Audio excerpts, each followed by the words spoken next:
Hi! Pulang-pula ang mukha ko ngayon. Nagkaroon ako ng allergic reaction sa... I thought at first sa makeup siya.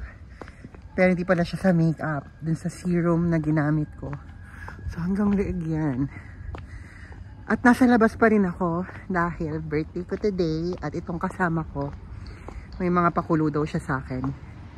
Hindi ko alam kung anong gagawin namin today. Let's find out. Pulang-pula!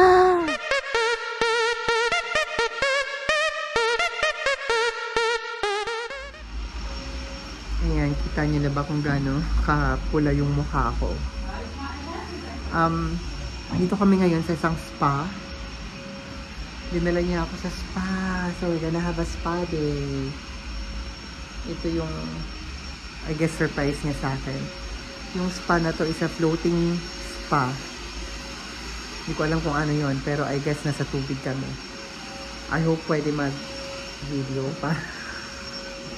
Mapakita ko sa inyo yung experience. Ayan siya. Ayan si Ateng.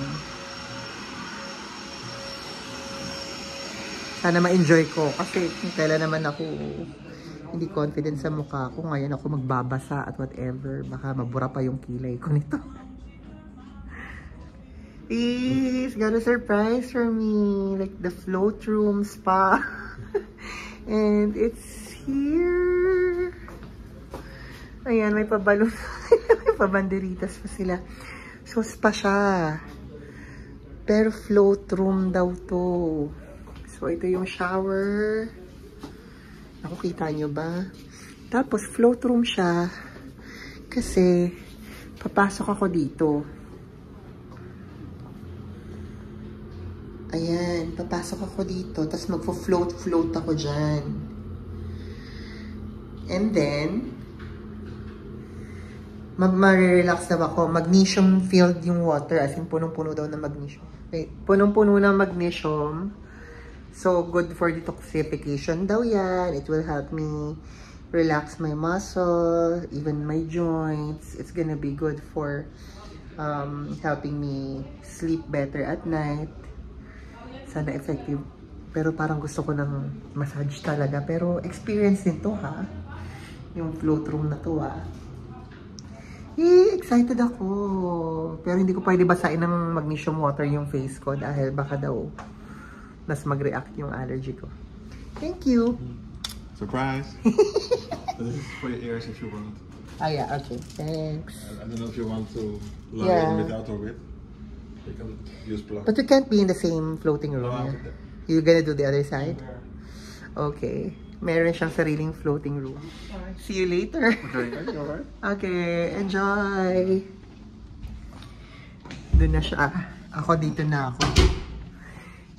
Ito na ang system. Kailangan daw naka-bold talaga. As in, hubot-hubad. Ready na ako for more mature roles. Papasok na ako sa loob dito sa vault. Na punong-puno ng... Hindi man siya punong-puno ng water. Ay, teka lang. Kailangan ko pala nitong ring. Ilalagay ko daw to sa ulo ko. Ito yung gagawin kong pillow. Tignan ko nga kung kaya kong dalhin dito yung cellphone ko sa loob. Pakita ko sa inyo yung loob. Lulublob ako dito. Ay. Parang tubig baha lang. Ilalim ng tubig dito. Teka nga. Ayan. Ito yung loob. Itong parang asin. Yan daw yung magnesium. Tapos, meron. Dito. Hihilain ito. Kapag, we call this, kailangan mo ng help. Tapos, mababaw lang siya. Yung mga parang ano lang siya. Hanggang below din. So, hindi ko na binasa yung mukha ko kasi tawag dito. Hindi ko naman siya babasain. Hindi ko ilubog yung mukha ko dito dahil nga may allergy ako ngayon. Kasi pulang-pula yung mukha ko. Ayan. Balitaan ko kay mami ito kung experience. Lulubog na ako. Parang malalasahan ko na yung maski yung alat ng tubig. Kaya di pa ako nakalusot-lubog. Tapos na kami mag-spa. Pati siya. And Hindi pa tapos ang surprise ng kuya mo. Meron pa siyang paandar. Ayan. Meron. Ayan. Kay Felicity, Team Reset Spa. Merong pa sushi si Mayor. Kaya palang paglabas ko kanina dun sa room, tinatanong niya ako kung gutom daw ba ako. Ayan. Nire-ready niya pa yung pagkain. Yeah, I think that's new. Yeah. Alam niya, pe-premiuhan ko tong isang to mamaya. Katuwa may pa sushi Oh. Diba? But also, I have that concern, like, am I really gonna fall asleep in here? You're snoring. You heard me. Yeah. It's either you or the trim. I know. Hindi ako nag-snore. I fell asleep. And it's a good one. It's a good sleep. But like, first 10 minutes or 15 minutes, the light was on. I was still figuring out my position. Because like, swept onto the walls. At some point, I would feel it on my feet or on my arm or even my head at some point. But then I started to relax. The water felt like a proper cushion, like a proper mattress. At some point, it was like, I want to turn off the lights. So I turned off the lights, fell asleep. Next thing I knew, because the water pump went on, so I have to get up already. I had to get up so fast because I got scared. Because like, I was sleeping. It's a nice sleep. That was the amazing part for me. It was like, it felt like it's a proper cushion. Like you're being wrapped by something. You? Oh. Would you? Maybe. Yeah, maybe like when you're feeling sore or something. Because you don't like getting massages also, right? I think this is the best that you can go for. Yeah, Ramon, takot siya sa massage. Ayaw niya ng massage. Ayaw niya nang hinahawak-hawakan yung katawan niya ng ibang tao. Hawak-hawakan. So I guess ito yung best option niya to experience spa.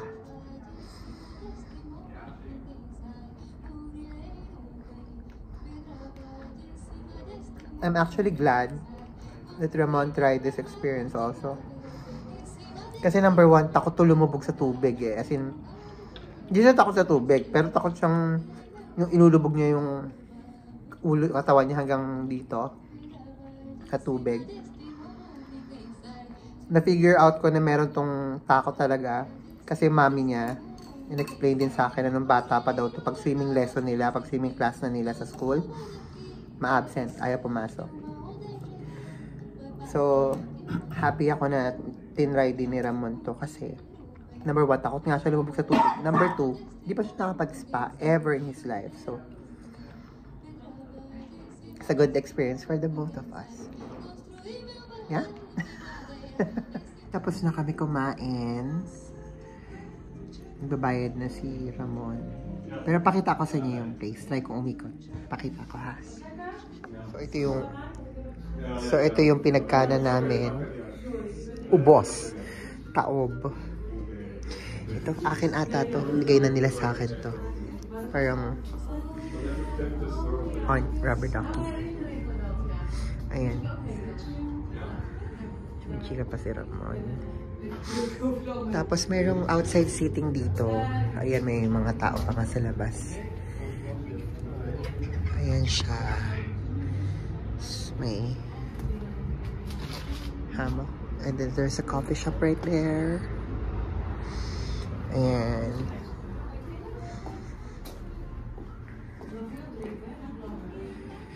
Drink more water. I'll drink later. Already? Again? I just drank some. This is where the rooms are pala. Yan. I'll just get my coat and then we'll go home. Uwi muna kami. Galing sa spa. Kasi i-check namin yung ginagawa sa bahay namin. Kasi magpapapintura kami ng bahay. So, check muna namin kung kumusta na yung pagkakabit nila today.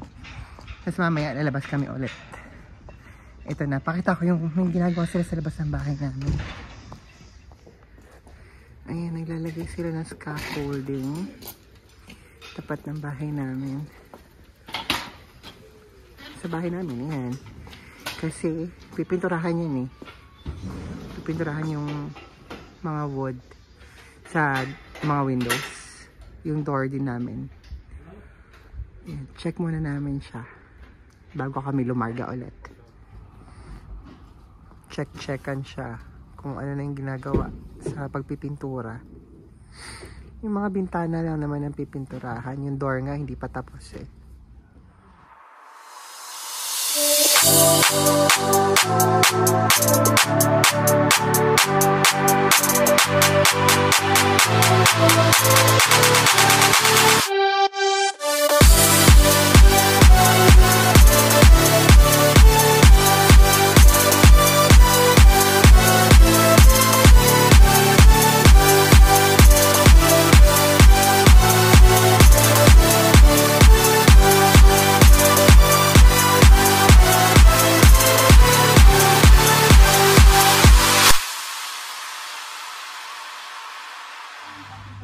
Andito na kami ngayon sa Chinese restaurant.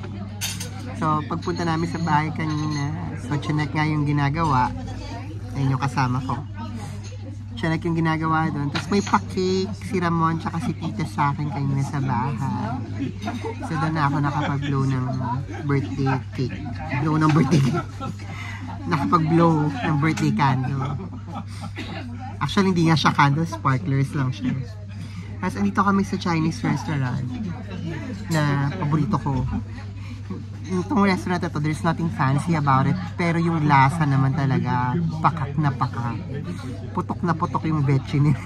Sarap talaga. Hindi siya nalalayo sa timpla ng mga Chinese restaurant dyan sa atin. Kaya gustong gusto kong kumakain dito. Sabi nga ni Ramon, baka daw gusto ko mag-try ng ibang restaurant. Sabi ko naman next time na lang yun. Ngayong birthday ko, gusto ko talaga kumain ng masarap. Tapos habang um-order kami, nagtakaw tingin ako. Dami kong in-order. Sabi nung babae sa akin, kung may inaantay pa daw ba kaming kasama. Sabi ni Ramon, dalawa lang kami. Tapos sabi, yung in-order nyo, ang dami ha para sa dalawa. Tapos sabi ni Ramon, gutom yung kasama ko. Ang dami talaga, nagtakaw tingin ako. Gutom ako. Ayan, yung mga pinag-order ko, nagtakaw tingin ako. Lahat yan, dalawa lang naman kaming kakain. Kaya sabi ng babae kanina, ang dami pong in-order niyo para sa dalawa. Eh matakaw nga ako, kaya marami akong in-order. Maski itong kasama ko naluloka sa dami ng in-order ko. Go eat!